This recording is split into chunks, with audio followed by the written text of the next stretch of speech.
best player in the Premier League. That's the verdict of a former player, so you would have thought perhaps that he would be a shoo-in for the PFA Player of the Year. But not so. If you look at the latest odds from the bookmakers, whoever they are, the bookmakers, you'll see that it is in fact Virgil van Dijk who looks like an absolute shoo-in. So why, gentlemen, is Eden Hazard as far out as 50-1? Well, I think his team haven't been great this season. Started OK, but your team has to be doing well as well. He plays in a specific position, and although Player of the Year does generally go to more creative players, sometimes someone else can have an outstanding season. And Virgil's been phenomenal, the impact he's had. Hazard maybe being there a long time, so people were familiar with him. Other players just expect him to keep doing it. And if I'm right, he's in terms of assists and goals combined, he's top again. He's top. Well, nobody's had more goal involvement than him. So does that make him the best at what he does? He's creative, isn't he? I would say that he's been in the top 3 this year. The thing that counts against him, he's been so good in all the other years. Yeah. Consistently, he's not had a bad season, arguably. So when his standards are sort of there again, people think, well, it's Hazard, you know what I mean? I would say Van Dijk, Sterling, Hazard have been arguably the best 3. I would throw in, I mean, you've just shown the betting list up there, I'd also throw in Ben Foster, I think, has been outstanding for Watford. And if you went in the transfer market as well and said, right, you can take one player from any team, you're creating a fictional side, yeah. Where'd you start? This is the fella you'd probably go and take because of his consistency. He's been at it now for how many years at Chelsea, carrying Chelsea? 7 or 8, isn't it? If he walked out the door at Chelsea, I'd fear for Chelsea in regards to having a tilt at the Championship. How'd you find another him? There's not many like him. Well, I tell you something, and it was live. One of the best performances I've ever seen live was him for Belgium in the World Cup against Brazil. Mm-hmm. In the last 20 minutes, when Brazil were on top of them, trying to get that equaliser, they were firing balls up to him. They were on top of him. He was twisting, turning, running, with the ball, without the ball. It was incredible. His performance that day. I agree with Stuart. For Chelsea, he has to stay. Now, or they might not have a say in it. I was just going to say, they might not have a say, but they should have been doing everything a long time ago too. I know he's a single-minded, intelligent guy and he's going to make his own choices, but I don't... It doesn't matter how much money you got, where'd you go and get a player like him? Well, Maurizio Sarri, he said the other night after the game, he said to us, it is a disaster if he leaves. He said, we can't go and get another Eden Hazard. We cannot. He said 100 million, if they get that for him, it's way too cheap. But what can Chelsea possibly do to make him stay, given they also potentially have a 2-window transfer ban as well? Give him player manager job. But what can they say? I don't know. You financially can't furnish him with any more money. You're almost saying, there's the keys to the safe, help yourself, and you probably won't take as much as you should be on anyway. It's just a personal thing. Being loved at an individual club is probably more powerful than financial gain for modern-day players, I'd say. Yeah. Just look at it like this. Get Real Madrid out your mind and all that game. What if Manchester City said, we're going to give you 250 million? What if Liverpool said that? Imagine how it'd strengthen those 2 individual clubs. The rest of the league would look at that and go, how are we going to top that? It's impossible. I think it's hard to have opinions on individual players because they're such complex characters. In terms of, you know, there's this supposed story of his admiration and love for Zidane, which some players really do want to play for a certain manager and educate themselves under that manager. There's also, you know, I can say hand on heart that it wouldn't have mattered what club ever come in for me. If Liverpool, as long as, till the day I couldn't play anymore, if Liverpool had said, you can stay, I'd have stayed. It wouldn't have, for me, you know, I was earning good money, I wouldn't have gone anywhere. And that was just me. And every player is different, you know, so it's hard to judge and criticise. I think whatever happens with him, and I think I'm right, I've heard a lot of Chelsea fans saying the same, that even if he does go, they will wish him well and thank him for what he's done. Absolutely. Is he... What do we think of what Jamie said? Is he the best player in the Premier League right now? It's a big statement. I probably wouldn't bother arguing with that statement, to be honest with you. I don't think it's worth arguing about because he has been that good. He's been good for a number of years. This season, he's whacked up at the top of the stats once again. They speak volumes. And you've only got to look at the game Monday evening to see that goal. It just gets you out your seat. I think he's the most talented player in the Premier League. The most talented, the most gifted. Yeah, without a doubt. Having said all of that, if Virgil van Dijk is to win it, it just shows the appreciation of the fellow pros of what he has done and what he's contributed to Liverpool. I think if he were to win, he'd be the only winner in the last 14 or 15 years since John Terry. It always goes to forwards. It always goes to attackers. See, where I think he might have stole the march on people like Hazard, his form has gone from there to there. It really has bounced up since he's gone to Liverpool, and I think that's what's caught the eye for many.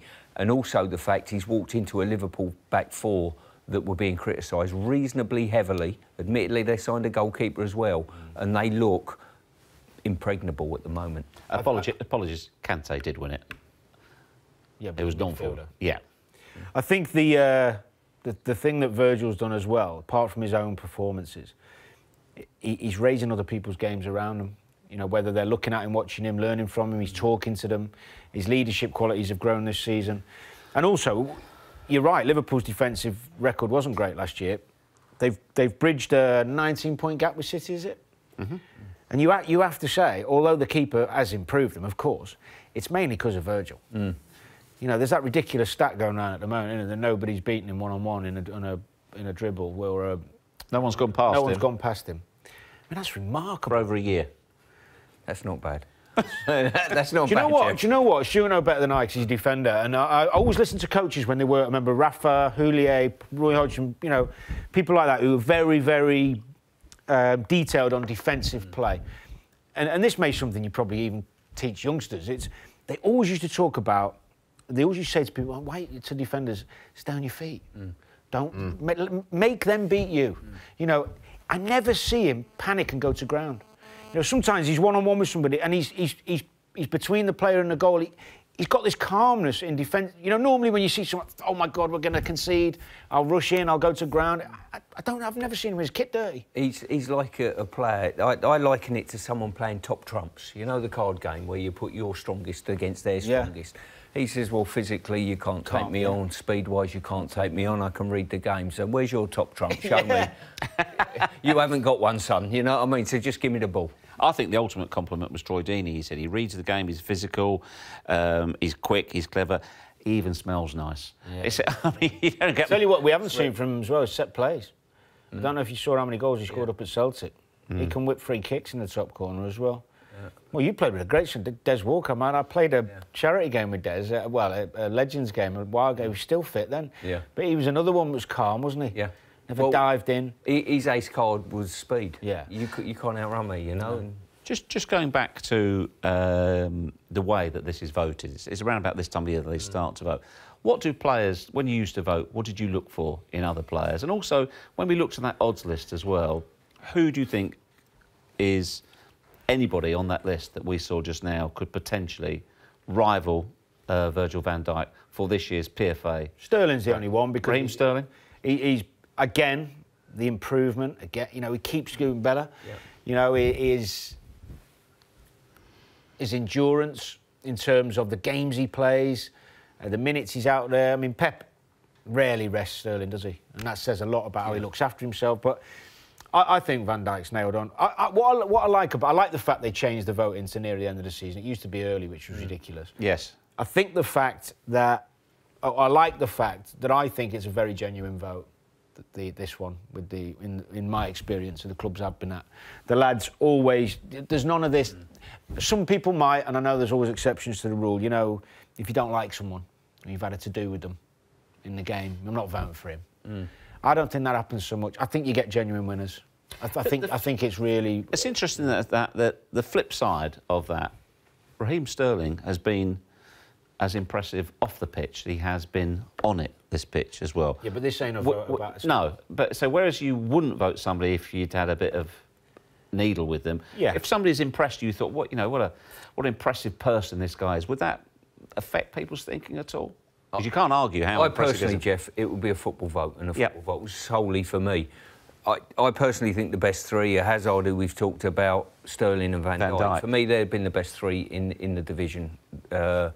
In what order you choose them as an individual club player, that might be personal experience, playing against Hazard, playing with Van Dijk, or, you know, playing with Van Dijk or whatever.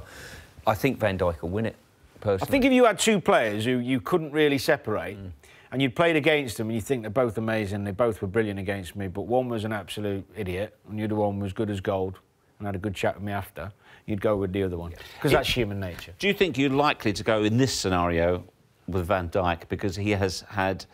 Is that the biggest impact? The biggest impact on his team and his team's results? I think so.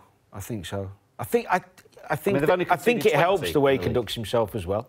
You know, he seems like an honest guy and a nice guy. He's very well thought of and spoken about. It was interesting, Liz, just going off track a little bit.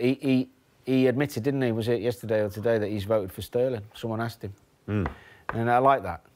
Yeah, because, you know, you could think, well, he's the nearest one to me, I'm not going to vote for him, but that just seems like the type of guy he is. I don't think it'll make any difference to him whether he wins it or he doesn't. No. I can't see it going through his head. He's had by far the best season I'm sure he's ever had in football as well. You know, he's matured into an age now where he's leading a football club that have gone on. Liverpool were the strongest they've been since the 90s and maybe even stronger than then. Even though they haven't got their hands on trophies at this moment in time, this is a strong Liverpool side. And his form has helped to carry him to that level. Should the vote actually wait until the season's over? Well, it's a good question. I was talking about this recently with a friend of mine, and does Van Dijk's season differ if he wins the league and if he doesn't? Or the Champions League? I don't think it does. Because I don't think at the end of the season you will say, if you've watched, say you're a Man City season ticket holder and you've watched Sterling play every week, you're not going to think he's had a less season because he didn't win it at the end. What if he, in the very last game, scores a goal like Hazard's that wins them the title? Well, it's just rounding off a brilliant season. But I do get your point. So to round it off, he should be the Player of the Year. I can't see that one goal wouldn't put him ahead of somebody else for me. I think after... If it won you the title... I know what you mean. I would rather voting be after the season ends. Even if the awards dinner is at the start of next season, so be it, because I think you get a true indicator. The PFA Awards, when I was playing, used to be voted for around February time, which was ridiculous. It was, It really was. At least we're getting closer to it now, but there's still, as you say, there's the best part of 10 matches left for some teams. Would it change things, do you think, if the vote was cast right at the end of the season? I mean, the scenario Danny just talked about. Well, it might sometimes. I don't think it would. Yeah, because if Van Dijk made two howlers in the last two games that lost them the league title and the Champions League final and Sterling scored the winner in both, all of a sudden, it's a different perspective. Ideal world, end of the season. Yeah. But I still think if you're doing it later, you're generally going to get the same winner. I don't think too much will damage Van Dijk's reputation and being the winner this year, personally. Can he actually get better? I would say yes, because the older, certainly central defenders, the older they get, the more wise. The one thing on occasion, if I'm nitpicking a little bit, sometimes I look at his play and think, have you really sniffed danger there when in and around your box? And I'm being ultra critical. Almost because he looks so perfect, you're trying to find something to prove he's human. You know, and I think, you know, positionally you might get slightly better in that respect. I would have probably been a yard in here, but I might be wrong and he's right. You know, I don't know. But that will be the one thing. And sometimes if you are big, strong, quick, you can almost play a yard out of position. And full well you can recover that position very quickly. But that will come with maturity. But I think he'll get stronger next year. Yeah, well, I think the only sometimes, very rarely, just occasionally, it looks too easy for him and he just has a switch off, but very rarely. And the concentration is going to be... Next season is going to be interesting because every top player, you judge the brilliance of a footballer and the legendary status comes with longevity and consistency. You know, next season, is he going to walk into... I don't think he will, by the way, but is he going to walk into Anfield and think, I want to get better, I'm the man, or is he going to think, I'm the man and I've cracked it? You know, some of that will hinge on how many trophies they get their hands on, if any, this year, Liverpool. At the end of last year, when they missed out on the Champions League, because of the nature in which they missed out on it, I thought that football club are going to have a lot of hunger in their belly now. And the recruitment that they put in. That's why I said last summer I think Liverpool win the Premier League this year. And you never know, they might win the Premier League and the Champions League. you know. But I think they've got hunger in their belly, and that's getting them over the lines in games like Tottenham and various other games where they're chasing it, because they've got that little bit of hunger in their belly at the moment. And it's whether he carries on with that hunger if he gets his hands on trophies.